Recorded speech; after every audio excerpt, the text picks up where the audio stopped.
तर मंडळी, कधी कधी आपल्याला वाटते की देव निष्ठुर आहे, स्वामी माझ्याकडे बघत नाहीत.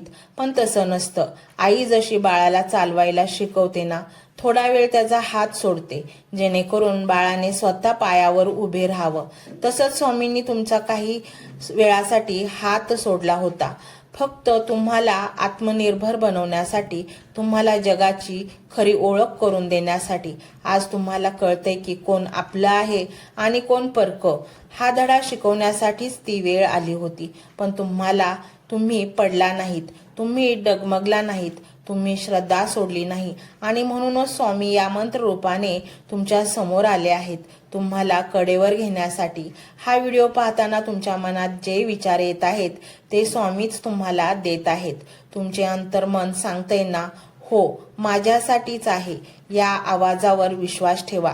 तुमची बुद्धी खोटं बोलू शकते, जग खोटं बोलू शकतं, परंतु तुमचा आत्मा कधीच खोटं बोलू शकत नाही. आणि